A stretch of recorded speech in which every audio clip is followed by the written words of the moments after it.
Well, it's just sectors are moving at different paces. Clearly, there's a new dynamic in dairy farming, and that's to be expected. We all could envision that, given the nature of the grassland system in Ireland, the elimination of milk quotas in 2014. So the momentum in dairying is different, and therefore the challenges, and both in terms of domestic production, sustainability, coping with climate change, and accessing new and more diverse markets. You then have prepared consumer foods, proximity. We don't give up on the UK, but we also need to step out sensibly into all of those are different. So it seems to me there are sectoral specific issues that will change a bit into the future, and then there are issues that are common, like the labour issue. So how sectors maybe get organised to have an initial look at their own position and then come together for the cross-cutting issues might be just, it's a process change. But overall, I think the department, the minister, the sector, I think we all accept that as a process, it's very important we have this dialogue, come back to it regularly, and challenge each other about the ways of working. Very good. And Caroline, the one thing actually that strikes me in particular about your company, it's not that you're doing what you do, and it's not that you do all the research as well, but you have been so strong. I mean, there's no child in the country that doesn't know about your strawberries. You've been so strong on promoting, talking to your markets, talking to your audience, your consumers. Yeah, I think that was critical. My younger brother got really involved in the farm again with Dad in sort of the late 90s, and we really invested a lot in growing. And because we were selling under everybody else's brand. But there must have been people thought you were mad at the time. Probably, but you know yourself, we wanted to grow the best strawberries. That's what we wanted to do. And we thought we'd gotten there, but we couldn't tell consumers about it. So we sort of, once we got really confident in what we were producing and really happy with it, we then wanted to engage with consumers. It's hard to launch a brand, it's not easy, but I think people buy and consume what you sell to them. And there is a reason we're maybe not eating enough fruit and veg. It needs to be marketed to people because a lot of the other food, which may not be quite so good for you. The work you do with children as well, places like Bloom and the Ploughing. So yeah, I think it's brilliant. hugely, because you're getting through to a new generation of consumers, and parents always buy what their kids tell them anyway, don't they? And kids form habits quite young, and if they're asking for them, I mean, the best complaint I ever had at a focus group was, I can't get the bloody stuff home. The kids have it eaten on me in the car on the way home. To be fair, I wasn't unhappy about that complaint. I know, half the country must be going to school on strawberry smoothies these days. It's loads of energy. Yes. Alan, I mean, you're clearly the face of the future, but there are a lot of farmers who are afraid they're not like you, and they're afraid maybe they're in one of the areas that's going to lose out or be traded off or be traded out or regarded as not innovative enough. So when you're talking to your neighbours, your friends, and people who do feel like that, what do you say to them about the future? What do you say to them about a conference like this? Well, I suppose, first of all, I've a very strong history in the last number of years being involved in the whole young farmer movement. And I started in Ag College in 2002, and that was in the middle of the Celtic Tiger. And it's fair to say that I made a decision to go into agriculture and farming at a time where it certainly wasn't sexy to do so. But I do remember being in Buzzwells in 2011 during the budget, and some guy turned around when Minister Noonan mentioned in the first part of his speech about farming. And the guy in front of me, I didn't know him from Adam, and he didn't know me from Adam, and he said, geez, he said, farming is sexy again.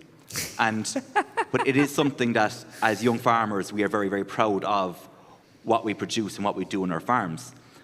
And I think our parents and generations before them have been very proud of the way that they have farmed their farms and are handing those farms over to us now at a sustainable level. For us, it's all about making a career attractive for more and more young farmers to come in. John and Caroline both mentioned labour, and that's a huge issue now going forward on Irish family farms. There's figures out there for the dairy sector that we need about 6,000 between farm help and people working in the industry in the next number of years. Yeah. They're not there on the shelf somewhere in the shop that you can say, I want you for 3 months between February to April of next year. So we need to create a culture that there's a whole industry built around farms in terms of labour, but also that the farmers must be profitable enough to actually pay the labour on our farms to be able to help generate income and profitability and sustainability for the farmer and farm family. Something that is also another issue is, and I think my father and generations before him would be a good example of it, is they work their lives for the farm. And our generation today are a lot different. I have a wife and 2 small kids who love their Keeling strawberries in their porridge in the morning. They deserve their 2 weeks holidays in the sun every year. They want Sundays off with They want daddy. more out of life. Yeah. Correct. And I need to have my farm built in a sustainable way that I can employ people to come in when I need them, that I can rely on them when I need them. My father and my grandfather, they had people work in the farm, like most other farms in the country. Things are different today. They're now 1 or 2 man operations, or women for that instance, and it's completely run as a business. But I do think there's huge opportunities there going forward. There's a young farmer down there, Colin Moloney, and he was away for the last couple of weeks in China on an EU-China young farmer mission. And when you see the huge opportunities that are there in those countries, I was lucky enough to be part of a trade mission in 2013 with the then Minister Simon Coveney, and you see the opportunities in other countries, the growth in population. You come back to Ireland and say, we're looking at our own small pot as a farmer, who are at the pub on a Saturday night talking about the local problems. There's a big world to feed, and I think we in Ireland are in a great place to actually do that in a sustainable way. Yes, it goes back to Joe Glover's points about, the demand that is there, whatever the problems, whatever the red tape, whatever the trade barriers or the deals that are made or unmade or whatever. Aidan, you said you've been around for a while, but at the moment, looking at your job, looking at what we're facing into for the short to medium term, whatever about the long term, the best of times, the worst of times? Well, very challenging times. I mean, the 3-word slogan for this conference sums it up about challenge, opportunities, and ambition. Look, I think if I had one wish coming out of this conference, is that we kind of renew our vows to both the growth and the sustainability objectives inside Foodwise, both of which are very strong, and both of which are put on equal footing in that document, right?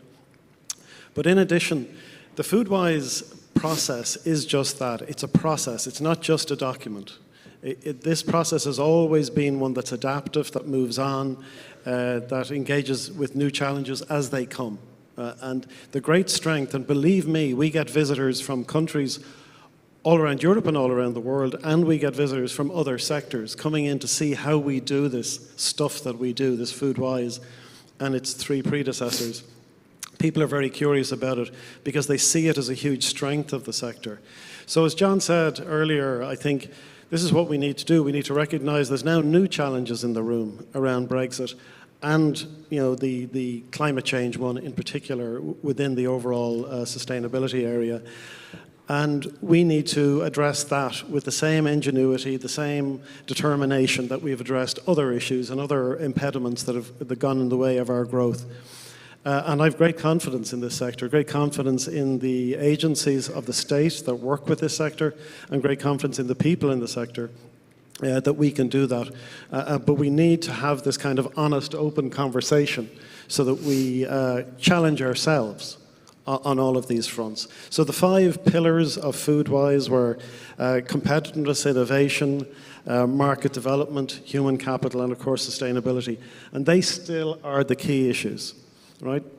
Brexit is in there. It's part of all of that. It's part of the competitiveness challenge, and it's part of the innovation challenge, for example. So I think a process like this, I think the conference today, I must say, has gone very well. I'm very, very pleased with it. But we have to keep having these conversations, and then we have to move forward to action as we always have. And we have a process that the Minister leads through the High-Level Implementation Committee on Foodwise to lead forward action on new challenges as they emerge. It's been a fascinating hour. Would you please give our panel a round of applause?